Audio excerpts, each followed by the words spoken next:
जय हिंद दोस्तों, स्वागत है आपका। आज के सीटेट सीडीपी प्रैक्टिस सेट में हम लोग देखेंगे बाल विकास से आने वाले प्रश्नों को, जो आपकी परीक्षा के लिए बहुत ही इंपॉर्टेंट होने वाली है। तो चलिए स्टार्ट करते हैं और देखते हैं पहले प्रश्न को।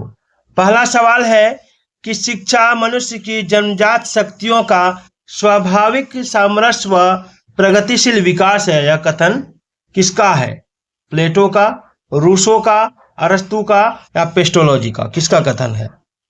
तो देखिए इसका राइट आंसर क्या होगा? इसका राइट आंसर होगा पेस्टोलॉजी का है।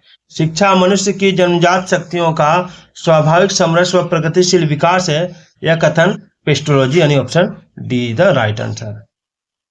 चलिए अगला है कि मानव अभिवृद्धि से तात्पर्य क्या है? मानव अभिवृद्धि से क्या तात्पर्य है? तो देखिए मानव अभिवृद्धि से तात्पर्य होता है आपका मानव शरीर का आकार, भार व कार्य शक्तियों में वृद्धि होना। ठीक है, ये याद रखना। चलिए अगला सवाल देखिए।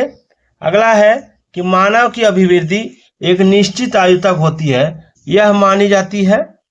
मानव की अभिवृद्धि एक निश्चित आयु तक होती है, यह मानी जाती है 18 वर्ष तक की आयु तक। ठीक है, मानव की जो अभिवृद्धि है वो 18 वर्ष तक की आयु तक होती है। अगला है कि अभिवृद्धि से तात्पर्य कोशिकाओं से होने वाली वृद्धि से है। यह कथन किसका है? ऑप्शन है हरलॉक, फ्रैंक, फ्रायड या स्किनर। तो देखिए इसका राइट आंसर होगा ऑप्शन बी, फ्रैंक का कथन है। अगला है कि मानव विकास को प्रभावित करने वाले मुख्य कारक कौन से हैं? तो देखिए मानव विकास को जो प्रभावित करता है, वंशानुक्रम केवल नहीं होगा, केवल पर्यावरण नहीं होगा। जब भी होगा वंशानुक्रम और पर्यावरण दोनों साथ रहेगा। ठीक है। अगला की शिक्षा की दृष्टि से मानव विकास का निम्न पक्ष सबसे अधिक महत्वपूर्ण है। कौन सा पक्ष सबसे अधिक महत्वपूर्ण है?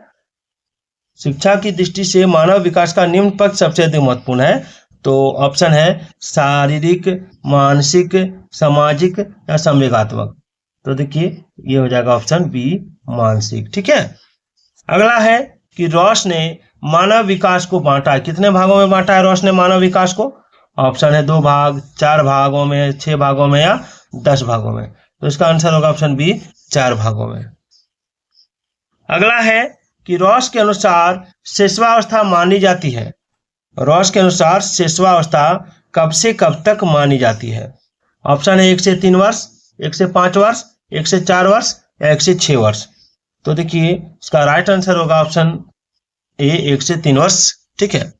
अधिकांश विद्वानों के अनुसार बाल्यावस्था की अवधि कौन सी है? ऑप्शन है 5 से 10, 6 से 12, 4 से 10 या 2 से 8। तो देखिए बाल्यावस्था की मुख्य अवधि होती है 6 से 12 वर्ष। Option be the right answer. ठीक है। अगला है कि शिक्षा की दृष्टि से मानव विकास की कौन सी अवस्थाएं महत्वपूर्ण है? शिक्षा की दृष्टि से मानव विकास की कौन सी अवस्थाएं महत्वपूर्ण है? तो देखिए शिशुवावस्था, बाल्यावस्था और किशोरावस्था याद रखिएगा। ठीक है। चलिए आगे बढ़ते हैं। बहुत ही इंपॉर्टेंट क्लास चल रही है जो आपकी परीक्षा के लिए बहुत ही इंपॉर्टेंट होने वाली है। चलिए 11 नंबर सवाल थोड़ा छोटा करता हूँ क्या। 11 नंबर सवाल है, आप कमेंट जरूर कीजिएगा कि वीडियो कैसी लग रही है। ठीक है ना। तो देखिए कह रहा कि प्रत्येक जाति, चाहे वह पशु जाति हो या मानव जाति, अपनी जाति के अनुरूप विकास के प्रतिमान का अनुसरण करेगा। यह कथन किस सिद्धांत की ओर संकेत करता है? तो देखिए यह जो कथन है ये संकेत करता है आपका ऑप्शन डी, समान प्रतिमान का सिद्धांत है ना। चलिए अगला कि जन्म से मृत्यु तक चलने वाली प्रक्रिया कौन सी है? तो ऑप्शन है वृद्धि, विकास, परिपक्वता या बुद्धि विकास। तो देखिए इसका आंसर होगा विकास। विकास जन्म से लेके मृत्यु तक चलती रहती है। देखिए 13 नंबर सवाल है कि 20वीं शताब्दी को बालक की शताब्दी किसने कहा है? 20वीं शताब्दी को बालक की शताब्दी किसने कहा है? ऑप्शन है वाटसन ने, एलिजाबेथ ने, क्रो एंड क्रो ने या एना फ्राइड ने। तो इसका आंसर होगा option C, Crow and Crow ने। ठीक है। चलिए अगला है कि यह अवस्था मानव जीवन की नींव कही जाती है। कौन सी अवस्था मानव जीवन की नींव कही जाती है? ऑप्शन है शिशुवावस्था, बाल्यावस्था, किशोरावस्था या भ्रूणावस्था। तो देखिए इसका राइट आंसर होगा आपका ऑप्शन है शिशुवावस्था। ठीक है। 15 नंबर सवाल है कि शिशुवावस्था की मुख्य विशेषताएं क्या है।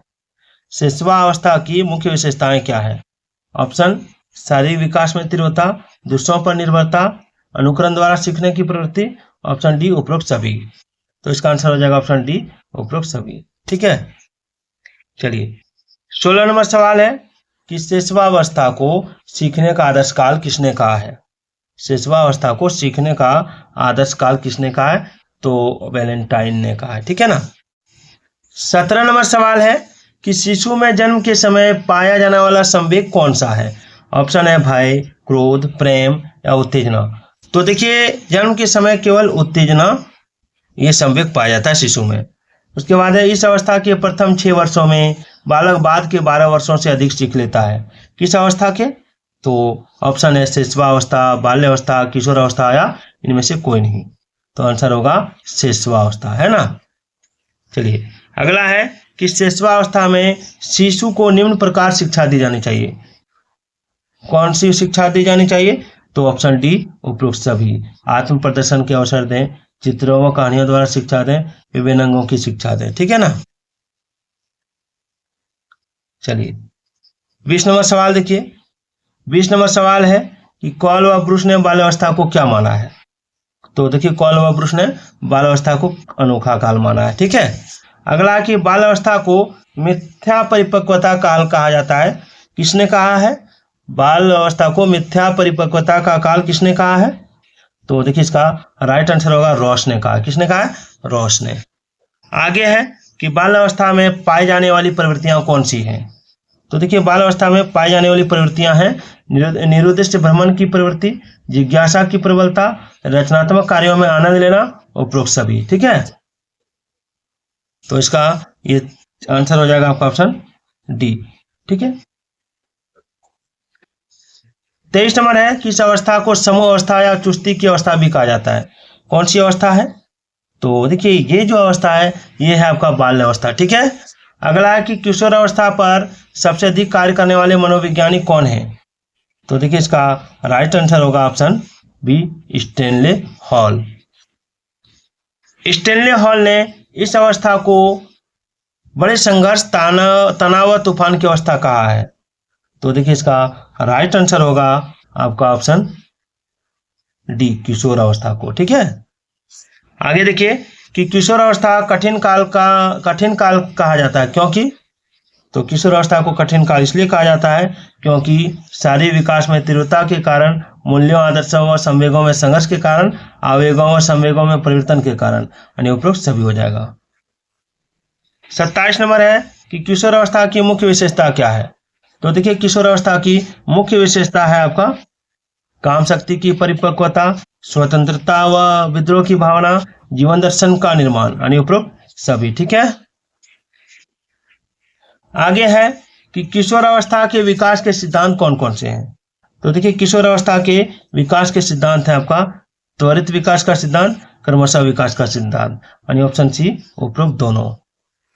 आगे देखिए कि बुद्धि का अधिकतम विकास हुआ माना जाता है। तो बुद्धि का अधिकतम विकास कब होता है, तो किशोर अवस्था में। ठीक है। अगला है कि पितृ विरोधी और मातृ विरोधी ग्रंथियां कब विकसित होती है, तो ऑप्शन ए शिशुवावस्था में। वीडियो कैसे लगी कमेंट जरूर कीजिएगा, फिर अगले पार्ट में इसके सारे प्रश्नों को देखेंगे। ठीक है।